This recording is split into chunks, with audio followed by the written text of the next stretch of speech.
अभी हम लोग बात करने वाले हैं एनसीईआरटी क्लास 12 केमिस्ट्री के चैप्टर नंबर 1 का इंडेक्स क्वेश्चन नंबर 1.18 के सोल्यूशन के बारे में। उस क्वेश्चन में हमें दिया गया है कि एक एलिमेंट जिसका मोलर मास हम लोग को गिवन है वो एक यूनिट सेल फॉर्म करता है और उस यूनिट सेल का हमें डेंसिटी दिया गया है और एज लेंथ दिया गया है। तो हमें उस यूनिट सेल का नेचर बताना है कि वो कौन सा यूनिट सेल है, एचसीपी है या एफसीसी है, मतलब कैसा यूनिट सेल है वो हमें बताना है। तो सबसे पहले हमें मास गिवन है 2.7 × 10⁻² kg पर मोल।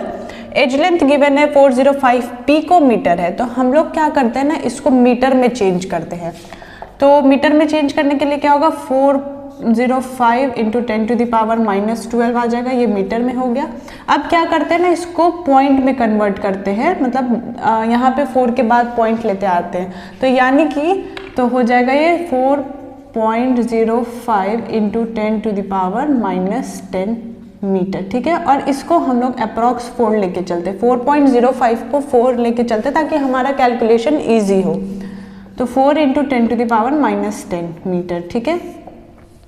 और डेंसिटी हम लोग को गिवन है 2.7 × 10⁻³ kg पर मीटर क्यूब। अब हम लोग को क्या यहाँ पे नेचर बताना है। तो नेचर हम लोग को कैसे पता चलेगा, जब हम लोग को Z इफेक्टिव पता चल जाएगा ना, तो हम लोग को नेचर पता चल जाएगा कि उस यूनिट सेल का नेचर क्या है।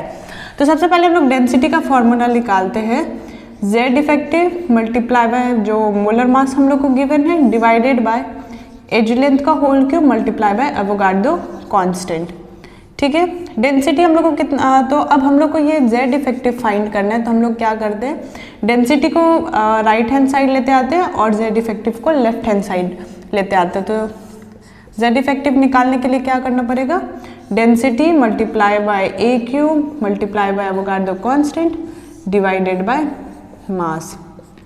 डेंसिटी हम लोग को कितना दिया हुआ है, 2.7 × 10⁻³ एज लेंथ कितना दिया हुआ है, एज लेंथ हम लोग कितना लेके चले, 4 × 10⁻10 4 × 10⁻10 का होल क्यूब। एवोगाड्रो कांस्टेंट का वैल्यू होता है 6.022 × 10⁻23। तो हम लोग इसको क्या करेंगे, 6 लेके अप्रॉक्स 6 लेके चलेंगे, 6.022 को 6 लेके चलेंगे, ठीक है। तो ये हो जाएगा 6 × 10⁻23 डिवाइडेड बाय मोलर मास कितना गिवन है, 2.7 × 10⁻²। ये 2.7 ये 2.7 डायरेक्टली कट रहा है। अब क्या बचा,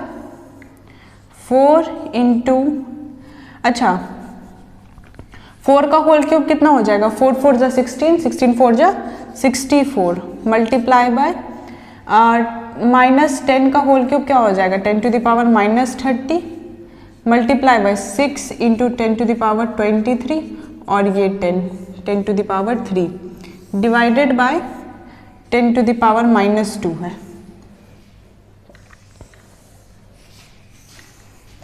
अब ये 64 मल्टीप्लाई बाय 6 करेंगे तो हमारा वैल्यू अप्रॉक्स आएगा 384।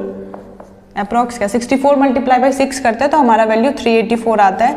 मल्टीप्लाई बाय 10⁻³ मल्टीप्लाई बाय ये 10⁻² को ऊपर लेके जाएंगे तो ये माइनस पॉजिटिव में चेंज हो जाएगा, 10⁻² मल्टीप्लाई बाय 10⁻23 मल्टीप्लाई बाय 10⁻3। तो 384 मल्टीप्लाई बाय 10⁻, यहाँ पे -2 आ जाएगा।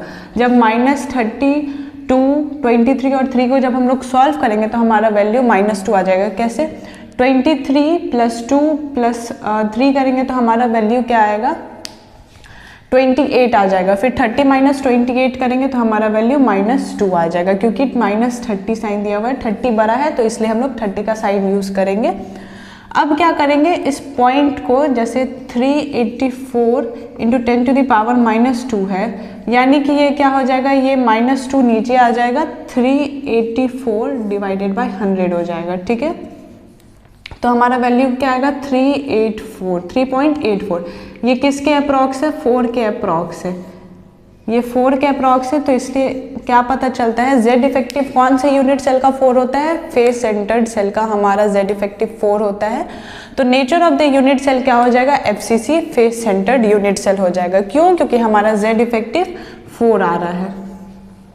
तो नेचर ऑफ यूनिट सेल क्या हो जाएगा, FCC।